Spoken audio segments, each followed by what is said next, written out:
আসসালামু আলাইকুম রহমতুল্লাহ। বাড়ির গাছের ডাব, অনেকগুলো ডাব পাড়া হয়েছে। ডাবে পানি কম হয়েছিল, তারপরে অনেকগুলো কাঁঠাল আত্মীয়স্বজনের বাড়িতে পাঠানোর জন্য একজন লোক দিয়ে বাড়ানো হয়েছে আর কি। গাছ ওঠা তো খুব মুশকিল, মানে ডাব আর কাঁঠাল পাড়ার পরেই বৃষ্টি শুরু হয়েছে। খুব সুন্দর একটা ভিউ।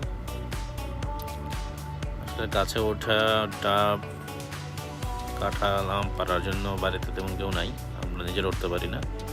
তো বাইরে থেকে একজন লোক নিয়ে এসে কিছু টাকা দিয়ে পারতে হয়েছে আর কি।